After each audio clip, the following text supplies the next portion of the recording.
कहानी उस समय की है जब पृथ्वी पर राजाओं का राज हुआ करता था। श्रीलंका में एक गरीब किसान के घर एक लड़की का जन्म हुआ जिसके पैर सोने के थे। हमारी बेटी के पैर सोने के हैं, इसीलिए इसे हम परसोना नाम से बुलाएंगे। परसोना जब बड़ी हुई और चलने फिरने लगी तो उसके पिता को लगा कि परसोना धातु यानी मेटल से बनी हुई किसी भी चीज को अपने पैरों से छूती है तो वो सोने की चीज बन जाती है। अगर लोगों को हमारी बेटी की सच्चाई पता लग गई तो लोग अपने फायदे के लिए हमारी बेटी को चुरा सकते हैं। किसान ने अपने गुरु से दिव्य मोजे लेकर हमेशा के लिए अपनी बेटी के पैरों में पहना दिए। इस तरह परसोना के जादुई सोने के पैरों का राज कई वर्षों तक गांव वालों से छुपा रहा।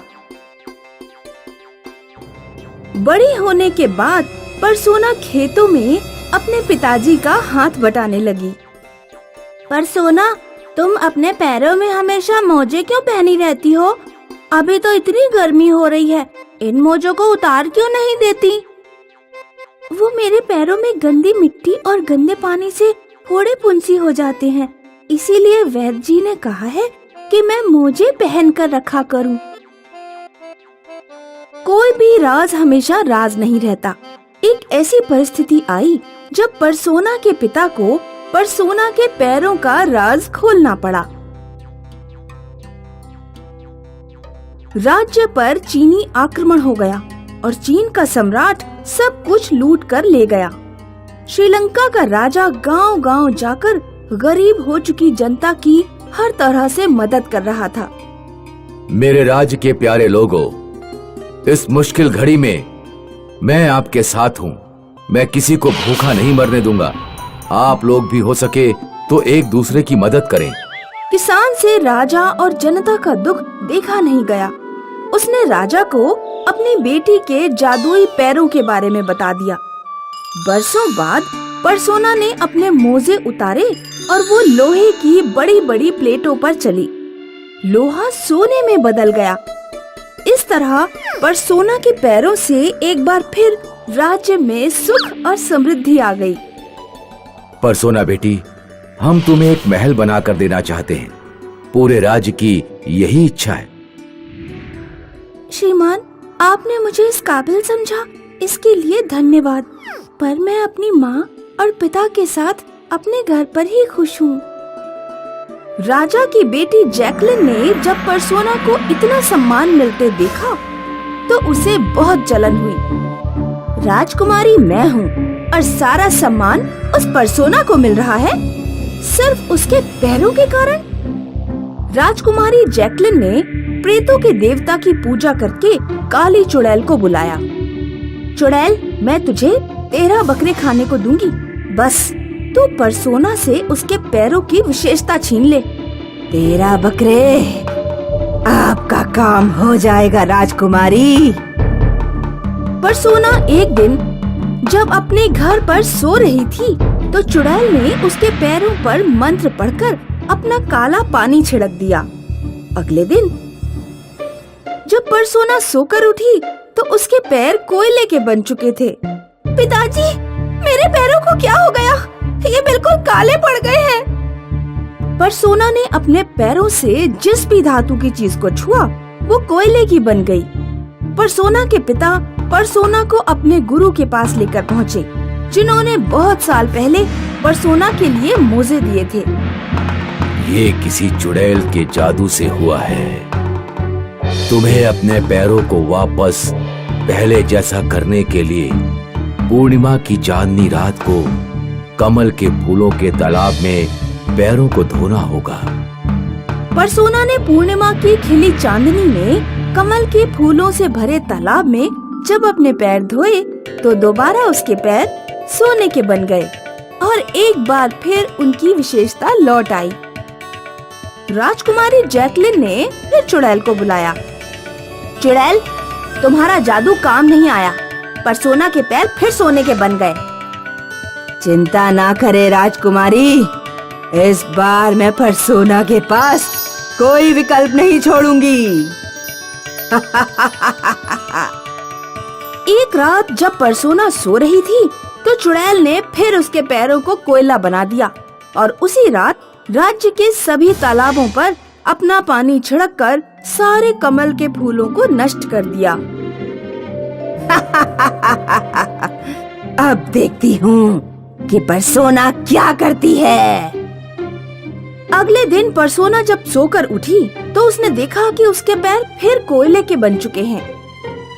ये क्या, मेरे पैर तो दोबारा कोयला बन गए। परसोना पूर्णिमा की रात को राज्य के हर तालाब पर गई, पर किसी भी तालाब में कमल के फूल नहीं थे। लगता है अब मुझे कोयले के पैरों से ही काम चलाना होगा। राजा का बेटा मैंडिस कई दिनों से परसोना पर नजर रखे हुए था। वो परसोना से प्रेम करता था। अगले दिन सुबह को मैंडिस एक कमल का फूल लेकर परसोना के पास पहुंच गया। परसोना, मैं कई दिनों से तुम्हें बताना चाहता हूँ कि मैं तुमसे प्यार करता हूँ। ये कमल का फूल तुम्हें कहाँ मिला? ये तो मैंने 3 दिन पहले एक तालाब से तोड़ा था। इसे मैंने बाल्टी के पानी में रखा हुआ था, इसीलिए ये अभी तक ताजा है। इसे ले लो, वरना ये मुरझा जाएगा। परसोना ने उस फूल को अगली पूर्णिमा की रात तक पानी में रखकर मुरझाने नहीं दिया। पूर्णिमा आने पर चांदनी रात में परसोना उसी बाल्टी में पैर डालकर खड़ी हो गई जिसमें कमल का फूल था। उसके पैर फिर सोने के बन गए और उनकी विशेषता वापस लौट आई। एक बार फिर परसोना की किस्मत साथ दे गई, पर मैं भी हार नहीं मानने वाली। चुड़ैल तीसरी बार परसोना के पैरों पर अपना जादू करने पहुंची, लेकिन इस बार गुरुजी वहां मौजूद थे। उन्होंने अपने लोटे से जल निकालकर चुड़ैल पर छिड़क दिया और चुड़ैल हमेशा के लिए भस्म हो गई। प्रीति अपने घर में अपनी माँ, पापा और दादी के साथ रहती थी। प्रीति के पापा और दादी को हमेशा एक बेटे की इच्छा थी, पर प्रीति का कोई भाई नहीं हो पाया। देखो तो जरा कैसे मुंह चला रही है। ए रमेश, जरा समझा अपनी बेटी को, मुंह तोड़ दूंगी इसका मैं। प्रीति, अभी दादी को सॉरी बोलो। जी पापा, मैं सॉरी बोल दूंगी, पर मैंने कुछ नहीं किया। मैंने बस बोला कि अभी बिजली नहीं है, गीजर बाद में ऑन करती हूँ। बहाने बनाना बंद करो और अभी सॉरी बोलो। सॉरी दादी, मुझे माफ कर दीजिए, मुझसे गलती हो गई। प्रीति अपनी दादी और पापा के प्यार को तरस गई थी। वो दोनों जो कहते ये चुपचाप मान लेती और उनके खिलाफ कभी नहीं जाती, इस आस में कि शायद उसे थोड़ा प्यार मिल जाए। बेटी, तूने आज अपनी कॉलेज के एग्जाम के लिए बिल्कुल पढ़ाई नहीं की। एग्जाम का डर नहीं है क्या तुझे? माँ, पढ़ना तो था मुझे, पर दादी ने वो अपने कपड़े धोने के लिए दे दिए और आपको तो पता है मैं उनको मना नहीं कर पाती। फिर पापा और दादी के पैर दबाने थे तो उसी में पूरा दिन बीत गया। बेटी, कब तक उन दोनों के प्यार के लिए अपनी जिंदगी बर्बाद करती रहोगी? उस माँ बेटे को खुश करना नामुमकिन है। मैं तो इस जंजाल से नहीं निकल सकती, पर तुझे जल्द से जल्द शादी करके किसी खुशहाल परिवार में भेज दूंगी। कोई बात नहीं माँ, मैं अपनी जिंदगी में थोड़ा सा बलिदान देके अगर दादी और पापा को खुश कर पाई तो मुझे वो मंजूर है। प्रीति अक्सर अपनी मनपसंद चीजें दादी और पापा के सामने नहीं करती थी। उसे गाना, नाचना और सजना संवरना बहुत पसंद था, पर उसके दादी और पापा को नहीं। तो वो हमेशा ये सब चुपके से करती थी। पर एक दिन एक कंगन वाला गांव से गुजर रहा था। कंगन ले लो, झुमके ले लो, सुंदर सुंदर बिंदी ले लो।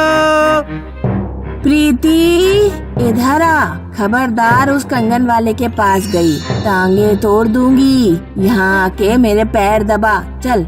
जी दादी जी। प्रीति वैसे तो दादी के पैर दबा रही थी, पर उसका पूरा ध्यान कंगन वाले के ऊपर था। प्रीति की माँ ने ये देख लिया और अपनी बेटी के लिए चुपचाप 2 जोड़े कंगन ले आई। प्रीति जरा किचन में आना, कुछ काम है। जी माँ, आई। दादी 2 मिनट में मैं माँ की मदद करके आती हूँ। मेरी बच्ची, मुझे पता था तुझे कंगन खरीदने हैं। माँ आप कितनी अच्छी है, वाह कितने सुंदर कंगन है, मैं अभी इन्हें पहन के देखती हूँ। प्रीति कंगन पहन के बहुत खुश हो जाती है। वो कंगन की खन-खन पे झूमने लगती है, लेकिन तभी उसकी दादी वहाँ आ जाती है। प्रीति, बोला था ना तुझे कंगन नहीं पहनना है, तेरी इस माँ ने तुझे बिगाड़ रखा है। दादी वो अभी बस थोड़ी देर के लिए पहने हैं, आप गुस्सा मत कीजिए इतना, प्लीज दादी, मैं अभी निकाल देती हूँ। दादी गुस्से में प्रीति के हाथ से कंगन निकालने की कोशिश करती है। उन्होंने उसका हाथ बहुत जोर से पकड़ा और कुछ कंगन प्रीति के हाथ में ही टूट गए। उसके कलाई और हाथ में कंगन के शीशे चुभ रहे थे और वो दर्द से चिल्लाने लगी। दादी प्लीज छोड़ दो, मैं निकाल लूंगी, मैं करती हूँ, मुझे दर्द हो रहा है। सब तेरी गलती है, ना तो तू कंगन पहनती ना ये सब होता, गधी कहेगी। निकाल ये सारे कंगन और यहाँ सफाई कर देना। दादी किचन से बाहर चली जाती है। प्रीति दर्द के मारे रो रही है। प्रीति की माँ उसके पास आके उससे प्यार से सारे कांच के टुकड़े निकाल देती है और उसके हाथों में मलहम लगा के दूसरी सुबह होते ही दादी प्रीति को काम पे लगवाने आ जाती है। ये कैसे मुमकिन है? तेरे हाथ तो सोने के बन गए हैं। दादी चिल्लाते हुए रमेश और प्रीति की माँ को बुलाती है।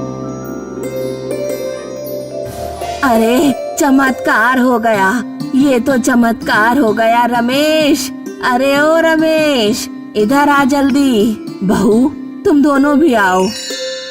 दोनों पति पत्नी भाग के दादी के कमरे में आते हैं और देखते हैं कि उनकी बेटी के हाथ सोने के बन गए हैं। अरे ये तो सोना है, असली सोना। बेटी ये तो चमत्कार कर दिया तुमने। मुझे नहीं पता ये कैसे हुआ, मैं बस सुबह उठ के दादी की मदद के लिए अपनी पट्टी खोल रही थी और मेरे हाथ सोने के बने हुए थे।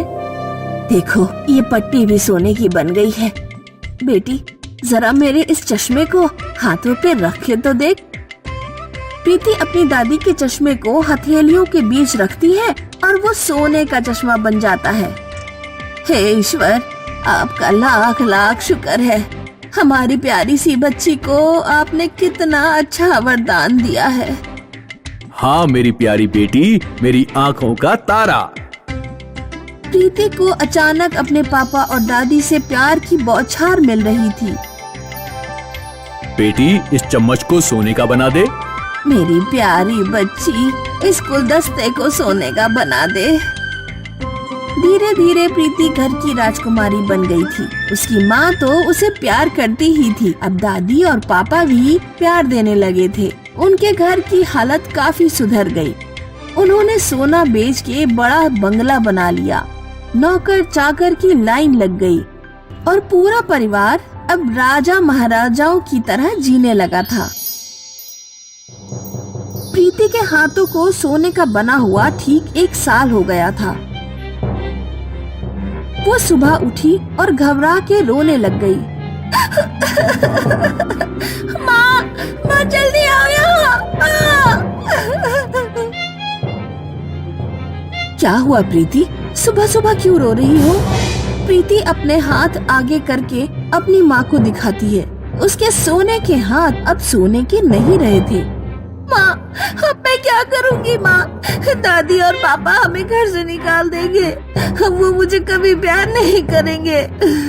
प्रीति को रोते सुन थोड़ी देर में दादी और उसके पापा भी वहाँ आ जाते हैं। क्या हुआ बेटी, रो क्यों रही हो? क्या हो गया मेरी प्यारी बच्ची? दादी और पिता दोनों बोलते हुए रुक जाते हैं। हे भगवान, ये क्या कर दिया तूने कलमुही, बस यही होना बाकी था। प्रीति, तुम्हें हमारे खुशियों से कोई प्रॉब्लम है क्या, जो अपने हाथ खराब कर लिए? जी ऐसे मत कहिए आप लोग, उसको भी कितना बुरा लग रहा है। उसने ही जानबूझ के तो नहीं किया है ना। प्रीति डर के मारे बस रोए जा रही थी और कुछ बोल नहीं रही थी। चुप, तुम बिल्कुल चुप रहो मीना। तुम माँ बेटी का क्या करूँ मैं? निकाल दे इन दोनों को, अभी घर से निकाल दे। जितना सोना हमें चाहिए था उतना मिल गया है। अब इन दोनों माँ बेटी की कोई जरूरत नहीं है। निकल जाओ दोनों, अभी के अभी। मेरे घर में 1 मिनट भी और रही तो मुझसे बुरा और कोई नहीं होगा। प्रीति और उसकी माँ रोते हुए घर से निकल जाते हैं। ना उनको कोई पैसे दिए गए, ना थोड़ा सा भी सोना। बस 2 जोड़ी कपड़ों के साथ माँ बेटी सड़कों पे भटक रहे थे। एक पुराने से खंडहर में रात बिताई और सुबह उठते ही दोनों की किस्मत तुरंत बदल गई। माँ उठो, ये देखो। हाँ, ये तेरे हाथ, क्या ये? प्रीति और उसकी माँ की आंखों में खुशी के आंसू थे। प्रीति के हाथ जो एक दिन के लिए बदल गए थे, वही हाथ अब हीरे के बन गए थे। प्रीति और उसकी माँ अपने लालची पिता और दादी से बहुत दूर जाके एक नई जिंदगी शुरू करते हैं।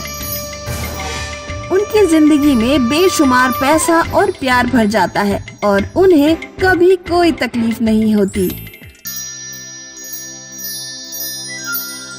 बहुत साल पहले दक्षिण भारत में ब्रह्मदत्त नाम का एक राजा रहता था। ब्रह्मदत्त एक छोटी रियासत का राजा था। वर्षों की प्रार्थना के बाद राजा के घर एक लड़के का जन्म हुआ, जो कोई साधारण लड़का नहीं था। जन्म से ही उसके दांत थे और दांत सोने के थे। हमारे बेटे के दांत सोने के हैं, इसलिए सभी लोग हमारे बेटे को सोनदत्त कहकर बुलाएंगे। सोनदत्त फल और सब्जियों के अलावा जिस चीज को भी दांतों से काटता, वो चीज सोने की बन जाती। अनाज भी सोनदत्त को खाने के लिए नहीं दिया जाता था। राजा के दरबार में कौशल और हीरामणि नाम के 2 मंत्री थे। जहाँ कौशल लालची और चापलूस था, वहीं हीरामणि ईमानदार और सच्चा था। महाराज, राजकुमार के जन्म के बाद जश्न में काफी खर्चा हो गया है। आपको राज्य के व्यापारियों से कर बढ़ाकर ज्यादा पैसे वसूल करने चाहिए। हाँ नहीं महाराज, जश्न में खर्चा आपने अपनी खुशी से किया है। जश्न में हुए खर्चे की कीमत राज्य के व्यापारियों से वसूलना न्यायोचित नहीं है। और फिर हमारे राज्य में ज्यादातर छोटे व्यापारी हैं। अगर आप उनका कर बढ़ाएंगे तो उन्हें परेशानी होगी। तुमने बिल्कुल ठीक कहा हीरामणि। हमने फैसला किया है कि हम तुम्हें महामंत्री बनाएंगे। आज के बाद सारे मंत्री तुम्हारी देखरेख में काम करेंगे। राजा ने हीरामणि का पद बढ़ा दिया तो कौशल का खून खौल गया। राजा को अपने फैसले की कीमत चुकानी होगी। राजकुमार सोनदत्त के आसपास कड़ा पहरा लगा रहता था, लेकिन कौशल ने चालाकी से सारे पहरेदारों को हटा दिया। सैनिकों, राज्य पर हमला हो गया है, तुम सभी महल के बाहर पहुँचो। जब पहरेदार चले गए तो कौशल ने सोनदत्त को उठाया और उसे चुराकर श्रीलंका भाग गया। उस समय श्रीलंका में मयूर नाम का एक शक्तिशाली राजा राज्य करता था। कौशल ने बहुत बड़ी मात्रा में धन संपत्ति लेकर सोनदत्त को श्रीलंका के राजा को बेच दिया। आपने इस लड़के को खरीद तो लिया है, लेकिन बड़े होने पर इसे अपने असली माता पिता की याद आ सकती है। हाँ, ये तो तुमने ठीक कहा। राजा ने अपने राज्य के तांत्रिक को बुलाया और अपनी समस्या बताई।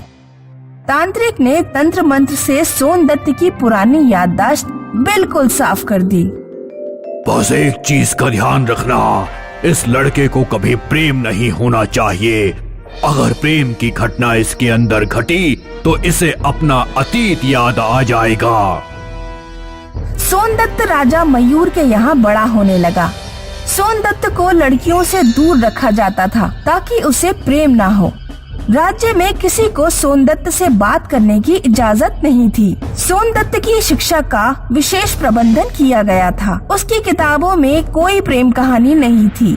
राजा ने सोनदत्त के जादुई दांतों का खूब जमकर इस्तेमाल किया। रोजाना बड़ी बड़ी चीजों को सोनदत्त के दांतों से कटवाया जाता और उन्हें सोने में बदल दिया जाता। एक दिन सोनदत्त ने राजा से कहा, पिताजी, मैं महल में रहते रहते ऊब गया हूँ। मैं किसी प्राकृतिक जगह पर रहना चाहता हूँ। तुम्हें कहीं जाने की जरूरत नहीं है बेटा, हम प्राकृतिक जगह का इंतजाम यहीं पर करवा देते हैं।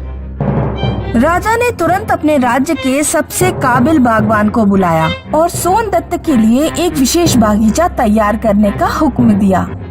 जिस दौरान माली बागीचा तैयार कर रहा था, राजा को विशेष काम से विदेश की यात्रा पर जाना पड़ा। राजा सारा कामकाज अपने मंत्री की निगरानी में छोड़कर यात्रा पर चला गया। माली कभी कभी अपनी बेटी को साथ ले आता था। मंत्री ने इस बात पर ध्यान नहीं दिया। उसे लगा कि राजकुमार एक माली की बेटी पर ध्यान ही नहीं देगा, पर मंत्री को तो पता ही नहीं था कि प्रेम में अमीरी और गरीबी कोई बाधा नहीं होती। एक दिन जब माली की बेटी गुलाब के फूलों को पानी दे रही थी, तो राजकुमार सोनदत्त उसके पास पहुंच गया और उससे बोला, क्या ये गुलाब तुमने उगाए हैं? हाँ। क्या नाम है तुम्हारा? मेरा नाम वसुंधरा है। क्या तुम मुझे गुलाब उगाना सिखाओगी? राजकुमार ने वसुंधरा से गुलाब उगाना सीखे। उन दोनों के बीच प्रेम की शुरुआत होने लगी।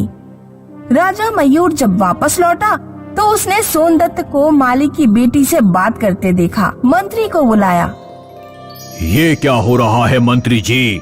मैंने तुमसे कहा था कि राजकुमार को लड़कियों से दूर रखना। माफ करना सरकार, वो तो माली की बेटी है। राजकुमार को उससे प्रेम नहीं हो सकता। तुम बिल्कुल मूर्ख हो। प्रेम अमीरी गरीबी का फासला नहीं देखता। राजा ने तुरंत ही चुपचाप वसुंधरा को नगर के बाहर भिजवा दिया। सोनदत्त रोजाना वसुंधरा का इंतजार करता, लेकिन वो नहीं आई। सोनदत्त जब माली से वसुंधरा के बारे में पूछता तो माली भी कोई जवाब नहीं देता। वसुंधरा अचानक गायब कैसे हो गई और उसके पिताजी कुछ बोलते क्यों नहीं? एक दिन राजकुमार को क्रोध आ गया। तुम कुछ बोलते क्यों नहीं? कहाँ गई तुम्हारी बेटी? अगर नहीं बोलोगे तो मैं तुम्हें कारागृह में नहीं डाल दूंगा। माली रोने लगा। अरे रो क्यों रहे हो? बेटा, मेरी बेटी को आपके पिता ने नगर से बाहर भिजवा दिया है। मेरे पिता ने? लेकिन वो ऐसा क्यों करेंगे? ये तो मुझे नहीं पता। सोनदत्त तुरंत राजा मयूर के पास पहुंचा। पिताजी, माली की बेटी वसुंधरा कहाँ है? उसे आपने नगर से बाहर क्यों भिजवा दिया? तुम्हें उस लड़की से क्या लेना देना है? उस लड़की को छुआछूत की बीमारी है, इसलिए मैंने उसे नगर से बाहर भेजा है। झूठ मत बोलिए पिताजी, मैं उस लड़की से मिलकर रहूंगा और सच्चाई जानकर रहूंगा। सोनदत्त जब वसुंधरा को ढूंढने लगा तो राजा ने सैनिकों को उसे पकड़ने का आदेश दिया, लेकिन सोनदत्त ने सैनिकों के हाथों पर दांतों से काटा और सभी सैनिकों को सोने का बना दिया।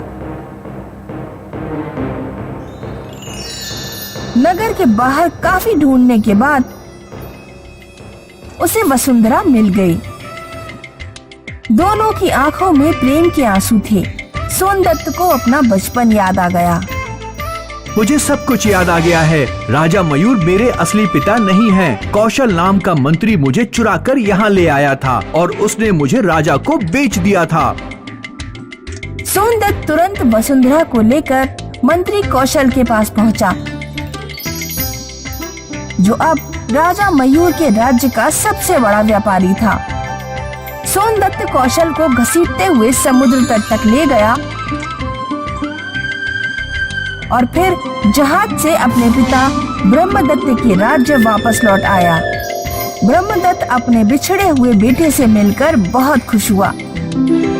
हमने तुम्हें बहुत ढूंढा बेटा, पर तुम हमें मिल नहीं पाए। ये सब इस कौशल मंत्री की वजह से हुआ है। राजा ने कौशल को फांसी पर लटकाने का आदेश दिया और सोनदत्त का वसुंधरा से विवाह कराया।